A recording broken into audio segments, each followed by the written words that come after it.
Hello, you wonderful people, and welcome to another episode of Not Too Comic Book. This being a show about TV shows that are adaptations of comic books. For today's episode, I'm going to talk about the latest episode of Supergirl. A lot of really interesting things went down in this episode, so let's break it down. First and foremost, we're immediately picking up where the last episode left off, and it's like, hey, it's Mixie and Nixley. And Nixley's, I love the whole thing of like, right, Kara's like, I thought I called you. He's like, well, the unfortunate thing is you both called me. He's like, it's so nice to see you again, Your Highness. She's like, you really believe that? What about 300 years ago when you basically stood in front of everyone and called me crazy? Where I'm like, considering how you're acting now recently, you are a little crazy. To be fair, knowing your backstory and everything, it makes sense why you would kind of be the way you are. And so it's kind of like, right, the moment I use more magic on you, because like imps can track other imps' magic, so the moment I set you free, you need to fly us out of here immediately. And so he frees her 1, 2, 3, and they take off. And so I love that, like, Mixie was going to, like, use his magic to give the backstory. I'm so curious what that would have looked like, just his magic. And it's like, no. She can track you. And he's like, right, I'll just have to tell you, unless you have a good sound system. And he basically does Nixley's backstory in the form of I Will Survive in splitting. I love it. It's so good. It's just like everyone's just watching like this is happening. This is really happening right now, and I'm loving it. I even love later on he's like, and let's pick up like the bridge or the chorus or something like that, and Alex is like, no, just stop. But basically, what we know about Nixley's story is basically her father, the king, was a tyrant, kind of was bad to everyone. Nixley, along with her brother, were like starting a revolution, trying to like overthrow him. But then he found out, got super pissed. Her brother benefited from it, like he's the golden child, so he was forgiven. She, on the other hand, as like Mixie was saying, oh, because of the patriarchy, yeah, she got banished to the Phantom Zone. And it's like, because the car's like, no. She told me her brother was dead. It's like, oh, to her, like, they were in this together, and then he betrayed her, so he was a golden child, so he probably is dead to her. So I'm like, that's interesting. So, but it turns out what she's after is basically there was a whole stone, like a stone basically that has the power to control everything. Magic, matter, everything. So it's like, cool. So basically, because initially he's like, right, it's so powerful, it got broken up, scattered across everything. And it's like, right, every planet has their own set, which I think that's so fascinating. It's like, I guess because like every planet has its own, I guess it's connected to like the fifth dimension on some level. So that's why I'm like, I guess that's why that's able to kind of work the way it is. But the moment like Mixie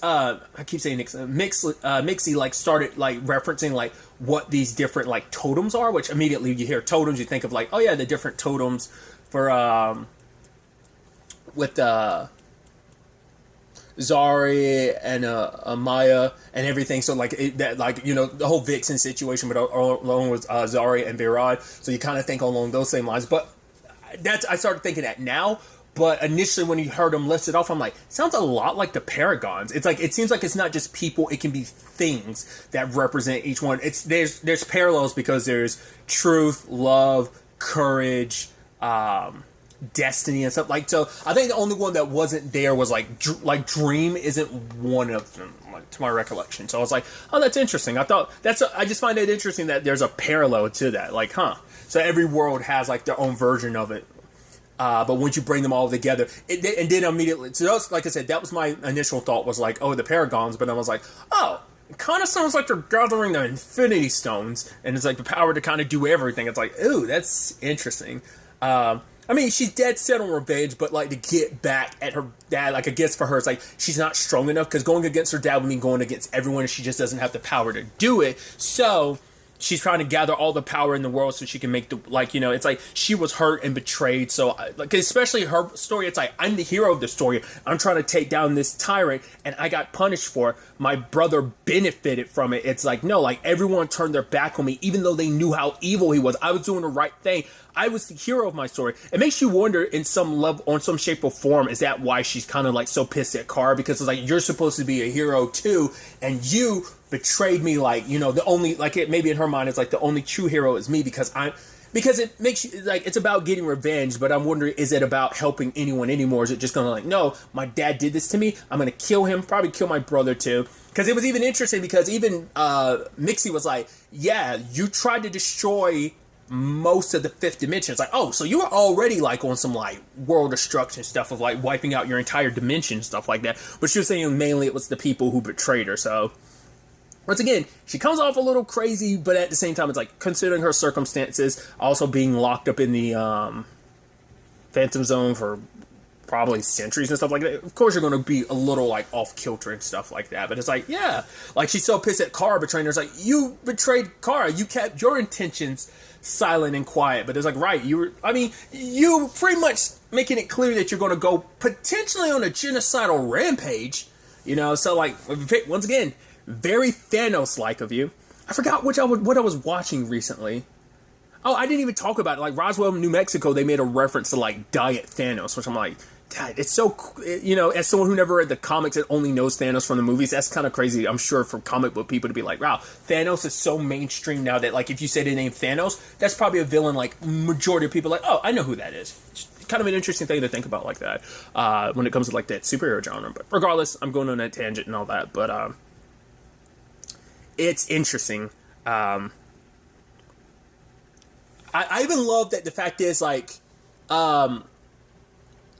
there was a amulet that Mon-El used against Mixie in the past, and Kara's like, right, you destroyed it. He's like, actually, I hid it in, like, Colto Maltese, which I was like, what's up with that place in the DC universe? Because if I'm being stupid, but if I remember correctly, isn't that where the Suicide Squad took place? Like, a good chunk of that movie was, like, all that stuff took place in the Colto Maltese. I was like, what's up with that place in the DC universe? Like, why is that, like, the recent hotspot or something? I thought that was so fascinating. When it, like, some, like, warlord had it apparently like, because it was, like, hidden in a cave, and Mixie was like, yeah, and the last time he was there, like, warlord or something was taking place. But Kara just kind of went in there, got it back easily, so that was fascinating. Like I said, I just thought that was so interesting that they chose that location again. Like, I wonder, does that place typically have significance in the DC universe or something like that? I don't know. Because I don't think that's them being like, hey, wink, wink, nudge, nudge to, like, I mean, obviously it's like a slight wink and nod to, like, the Suicide Squad. I don't think that's the case, but I mean, it could always be, but I feel like maybe it's just because that place has some significance in the DC universe. But I felt so bad for Mixie because, like, for him, it's like, right, like, without his powers, he can't really do much, because it's like, oh, like, they're like, how can we convert this, like, to this and that? He's like, could you try turning it off? Then turn it on, turn it off, and then turn it back on again. And it's just like, yeah, you know. And even John saying what he shouldn't have said that, especially within ear's reach of kind of like, oh yeah, like basically a fifth dimensional without magic is like a rocket without fuel. Awesome in its own right, but kind of that won't get you far. I was like, that's super messed up. You just saw him kind of sink down because he's like, oh, I'm feeling pretty useless now under these circumstances. It's interesting because you also draw a parallel between him and Nia to a certain extent, because Nia, like, shows up, and because Kara's beating herself up about it, it's like, right, because, you know, she warned them about Nixie, because it's like, right, I thought she was dead. I didn't know she'd hitch a ride with us. So, like, now everything that's happening on this earth is because of me, so. But Nia feels responsible, and she ends up confiding, and I think it speaks volume, who's the one person she confides into, Brainy. Which Brainy is, like, not judging her. He's like, right, like, I made my own mistakes. The whole Lex situation last season / the beginning of this season. Well, more so, like, finishing up at the beginning of this season, but, like, mainly last season. Like, it's like, yeah, like, would you guys work together to kind of create, like, fix the future that we were kind of on a path to going down because of me? So, it's like trusting a team of, like, you know, Kara's, like, she's going to understand, and we can fix this. But Nia was so, like, adamant of being like, no, Kara's going to hate me. She's not going to trust me. Like, what kind of hero would make the mistake I did? So she tries to kind of go above and beyond to try and fix it on her own, to the point, like, when they get attacked by a giant magical cat, she decides to try and pull it into the dream dimension, which Brainy's like, you could get stuck in there too. So they end up taking care of it, which I love Kara using her heat vision as kind of like almost like a laser pointer, and the cat's chasing after it. So obviously when we're dealing with fifth dimensionals, as we've known already, things get super crazy, things get super wacky. So that kind of comes as no surprise. But eventually Nia does open up the Kara and tells her, like, right, it's my fault. But it's like, Kara doesn't blame her. She's like, right, Nixley's a manipulator. She manipulated me the first time we met. It's like, but at the end of the day, like, it's also probably thinking like, I get it, wanting to see your mom. Like, she was at that point, like, she's lucky enough to be in a situation where both of her parents are alive again. Like, if the opportunity presented itself, and because once again, also because Kara didn't give them any info about like, right, I did run into this like fifth dimensional named Nixley, like that probably would have given her heads up of like, whoa, don't trust this person. But she was like, right, like so that kind of falls back on Kara a little bit, but still. But it's like, right, everyone makes mistakes. Heroes stumble from time to time. It's not like everyone's perfect, but it's like, all you can do is like learn from that mistake and kind of grow from it. So it's like, right, let's work together to do this. It is also interesting to know, like, fifth dimensional powers kind of mess with, like, technology in this world. Doesn't mix, because, like, when Nixley tried to, like, copy himself, which I wish we could have got more play with that, but it didn't work for long, because eventually, like, the copy basically, like, messed up, and then it came back to the original because his powers, which I think that's so interesting. Like, I'm reading too much into it, but I think I've talked about this before when Mixie has popped up, because I did a little research on Mixie like years ago in a video, but basically it depends on the continuity what their fifth dimensional's powers actually are. Sometimes it is straight up like it's just powers that rather it's like sometimes it's just straight up magic from their world, right? But other times it's kind of considered whether or not it's actually technology that just looks like magic in this reality and in this dimension, So I thought that was so fascinating, like to know that their power, because there's a whole conversation about like alien technologies don't mix, certain alien technologies that mix well, like that's something that this season covered. So it's almost interesting in that regard of like, right, like.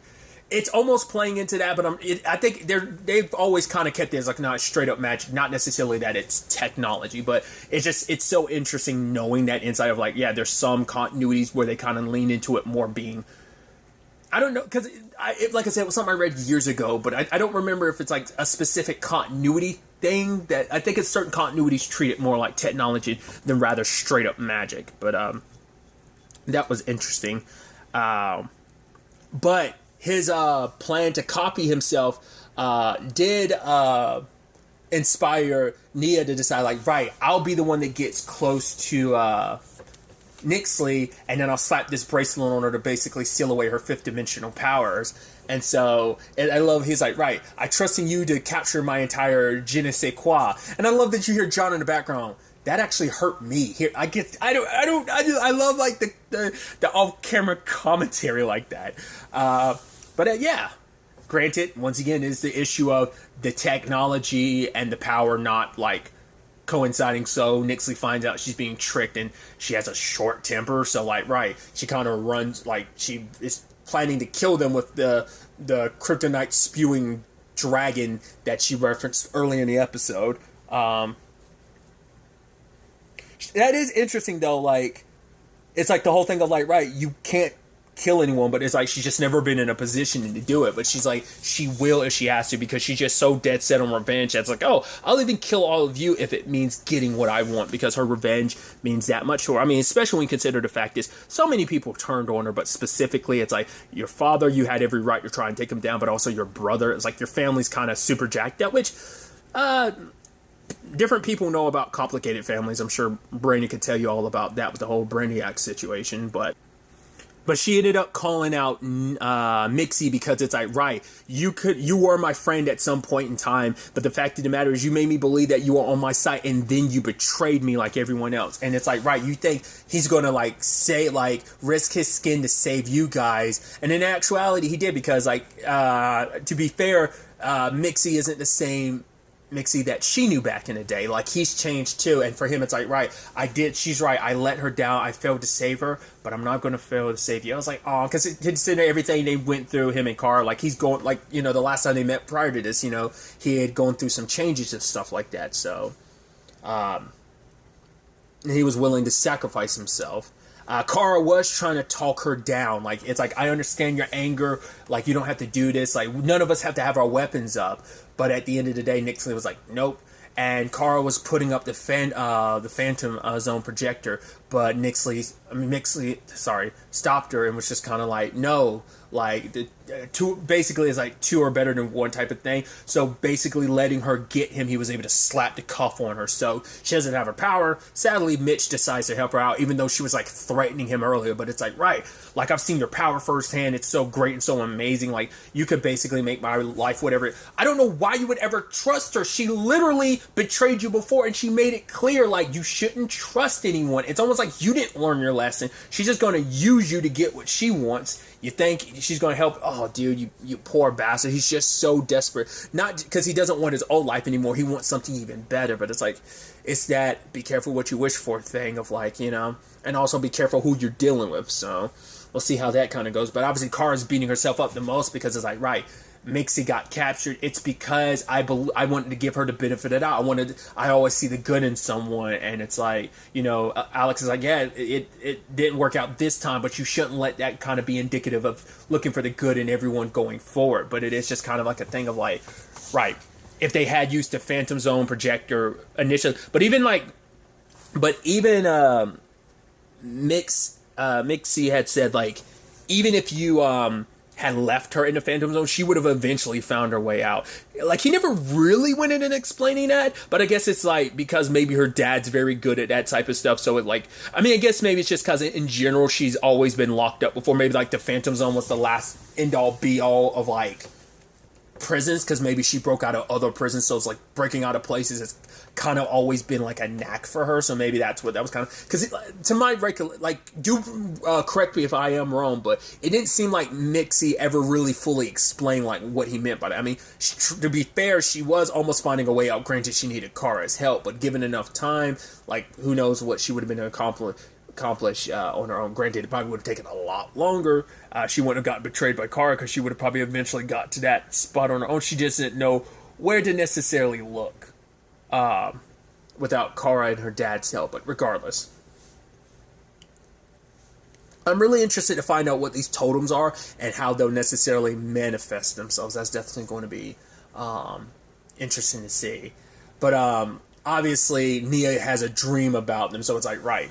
Obviously, she has a lot more control over her power now. She did keep seeing initially the dream of like a dead Mixie, but now it's like, right, he's just locked up and alive now, so things have changed, because I think that's also because Nia was kind of rushing in because she wanted to fix things, but now it's out in the open, she's not rushing. It's like, right, we'll take our time slowly, and like now that everyone's working together, because that was the path she was, I guess, going down, rushing in on her own like that, things would have gone super sideways. So I hope it isn't a situation at the end of this Mixie dies. I hope he does survive, though.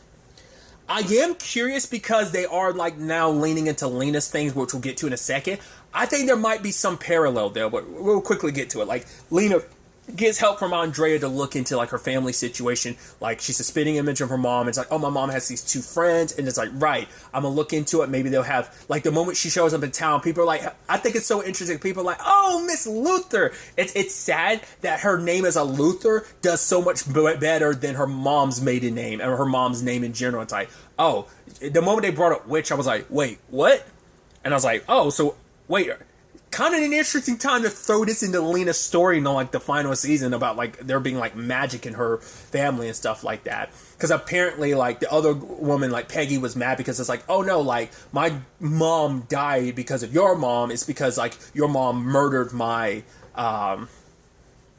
dad and everything like that. I guess because the other lady brings it up later on. It's like Peggy didn't want to listen because it's like probably didn't want to accept like, right, like you never, because it's like, because it would mean accepting like, right, my mom had a part to play in my father's death too, that my mom's like the way the town turned on her mom, like she was the one that was left to kind of deal with the brunt of like all the hate and persecution that that's why she's pissed at Lena's family. And it's like, you know, but for Lena, it's like, I came here trying to find something out about my family. And for her, the irony is like, you know, it's not just the Luther side of my family. Apparently my mom's side of the family is like terrible as well.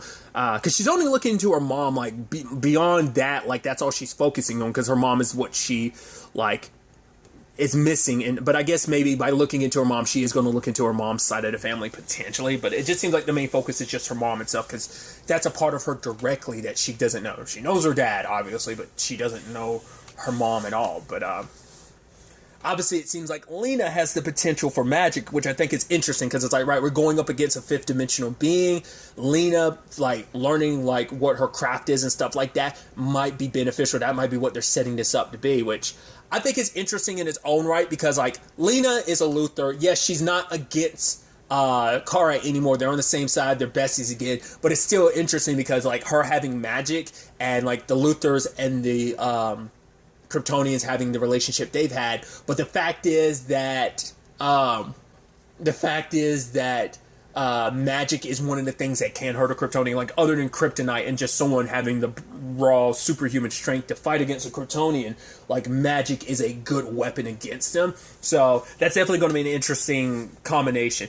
Because I also love that Lena's super like, oh, I don't believe in magic. I'm like, even like the Peggy, I'd be like, I've seen you stand beside a bulletproof alien. Even I'm like, yeah, like, all the things that this world is capable of, and it's like, is magic really that? Because I guess in her mind, it's like, right, there's a scientific explanation and stuff like that. It's like, you're living in a universe, like, you live in a place where you literally know that the multiverse got wiped out and then rebooted. Like, why is it that far stretched? I mean, because it's also because we know, I mean, in a greater DC context, granted,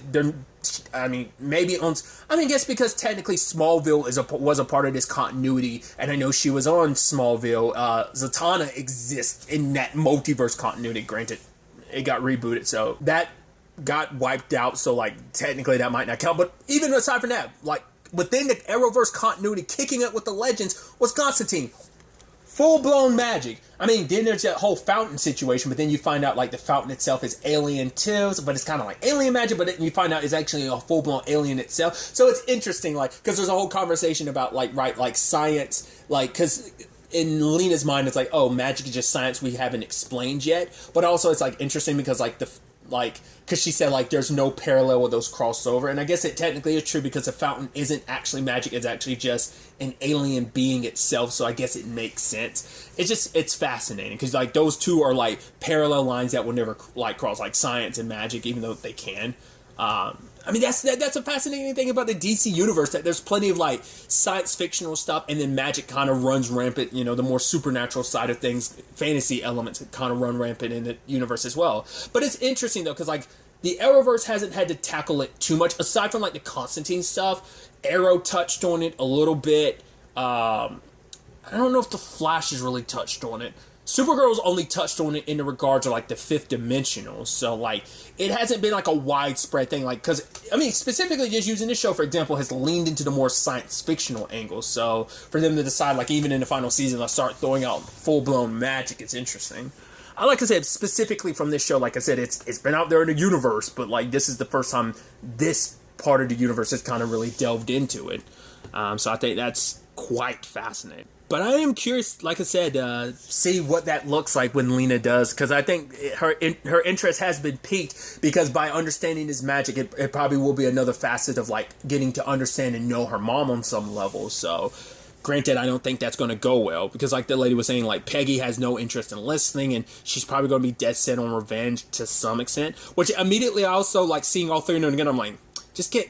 same network and everything, so you can't help but that, like, oh, very, like, charm-esque vibe I'm getting from that. So, like I said, I get the feeling they're setting it up where Lena's going to be probably a key factor in this whole thing. I mean, not unless we end up finding out one of them is actually one of the totems. I hope it don't turn out that, like, Lena herself is one of the totems, like, not unless that kind of falls on her now that her mom's gone, like, the totem, like, kind of, like, she became the totem in her mom's place or something, or maybe she always, I don't know. I'm definitely interested to see where things kind of go on that front.